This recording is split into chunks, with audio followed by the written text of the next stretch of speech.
شمالی وزیرستان کے علاقے بویا میں سیکیورٹی فورسز کے کیمپ پر دہشت گرد حملہ ناکام۔ فورسز کی جوابی کارروائی میں بھارتی اسپانسرڈ 4 خوارج ہلاک۔ فائرنگ کے تبادلے میں پاک فوج کے 4 جوان وطن پر قربان۔ خوارج کے بزدلانہ حملے میں بچوں اور خواتین سمیت 15 شہری زخمی۔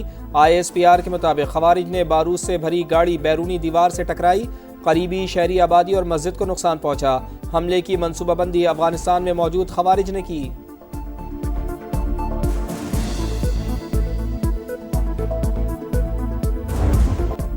Afghan deputy head of mission کی وزارت خارجہ طلبی۔ پاکستان نے شدید احتجاج ریکارڈ کرایا۔ افغان طالبان رجیم کی جانب سے کالعدم TTP کی سہولت کاری پر اظہار تشویش۔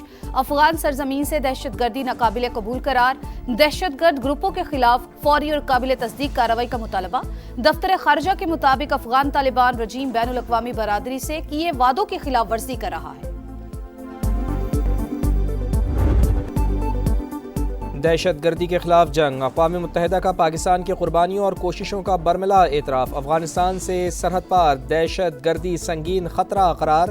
کسی دہشت گرد گروہ کی عدم موجودگی کا طالبان دعویٰ ناقابل اعتبار۔ رپورٹ کے مطابق داعش، TTP اور القاعدہ سمیت دیگر کالعدم تنظیمیں موجود۔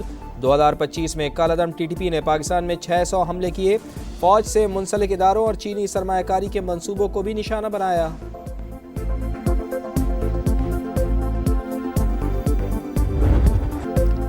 پاکستان کے بیانیے کی فتح، دنیا بھی ہم نوا۔ بھارت پہلگام حملے میں پاکستان کے ملوث ہونے کے شواہد پیش نہیں کر سکا۔ اقوام متحدہ نے بھی مان لیا۔ 7 مئی کو بھارتی حملے، UN چارٹر کی خلاف ورزی، رپورٹ جاری۔ مودی سرکار کے یک طرفہ اقدامات پر سخت اعتراضات۔ کہا حملوں میں شہری علاقے نشانہ بنے، مساجد متاثر ہوئیں، متعدد شہری شہید ہوئے۔ غیر ذمہ دارانہ طرز عمل سے بڑے تصادم کا خطرہ پیدا ہوا۔ بھارت کے برعکس پاکستان نے دفاع کا حق استعمال کیا۔ سلامتی کونسل کو مطلع کیا۔ اقوام متحدہ نے تسلیم کیا دہشت گردی کے نام پر یک طرفہ فوجی طاقت استعمال کرنے کا کوئی حق تسلیم شدہ نہیں۔ سنتاس معاہدے پر بھی پاکستان کے موقف کی تائید۔ کہا پانی کے بہاؤ میں رکاوٹ یا دھمکی کروڑوں افراد کے بنیادی حقوق کو متاثر کرتی ہے۔ پانی کو سیاسی یا معاشی دباؤ کا آلہ نہیں بنایا جا سکتا۔ کوئی بھی فریق یک طرفہ طور پر آبی معاہدہ معطل نہیں کر سکتا۔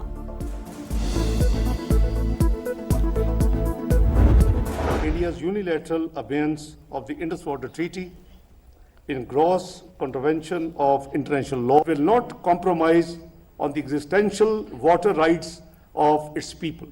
Any attempt to stop or divert the flow of water to Pakistan under the treaty will be considered as an act of war. آبی حقوق پر کوئی سمجھوتا نہیں ہوگا۔ ہمارا پانی روکا تو جنگی اقدام تصور ہوگا۔ پاکستان نے بھارت کو خبردار کر دیا۔ نائب وزیر اعظم اسحاق ڈار نے سنتاس معاہدے کی یک طرفہ معطلی کو عالمی قوانین کی خلاف ورزی قرار دے دیا۔ عالمی برادری سے کردار ادا کرنے پر زور۔ کہا جنوبی ایشیا میں امن کو سنگین خطرات ہیں۔ کشن گنگا اور رتلے جیسے منصوبے تکنیکی شرائط کی خلاف ورزی قرار۔ آبی جارحیت پر پاکستان کا بھارت سے باضابطہ رابطہ۔ چناب میں پانی کی غیر معمولی کمی پر وضاحت طلب کر لی۔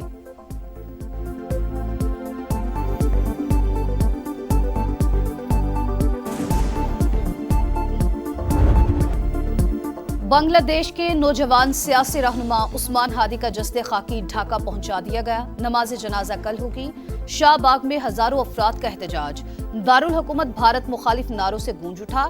گلی گلی مودی گجرات کا قصائی کی گونج۔ مشتعل مظاہرین نے مودی کے پوسٹرز کو جوتے مارے، تصویر پاؤں تلے رون ڈالی۔ شیخ مجیب کے گھر کو مسمار کر کے کلچرل سینٹر بنانے، عثمان ہادی کے قاتلوں اور حسینہ واجد کی واپسی تک احتجاج جاری رکھنے کا اعلان۔ بنگلہ دیشی وزارت خارجہ کا بھارتی ہائی کمشنر کو طلب کر کے شدید احتجاج۔ بھارت فرار ہونے والے ملزمان اور حسینہ واجد کی حوالگی کا مطالبہ۔ دونوں ملکوں کی ویزا خدمات معطل۔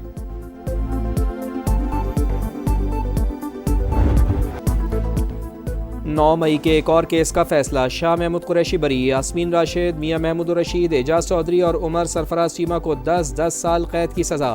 انسداد دہشت گردی عدالت نے کوٹ لکھپت جیل میں فیصلہ سنایا۔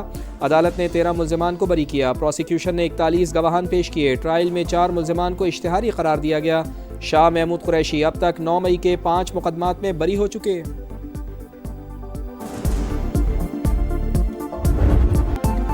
حکومت نے شہزاد اکبر کو واپس لانے کے لیے کمر کس لی۔ برطانیہ سے کیس ٹو کیس معاملہ اٹھانے کا فیصلہ۔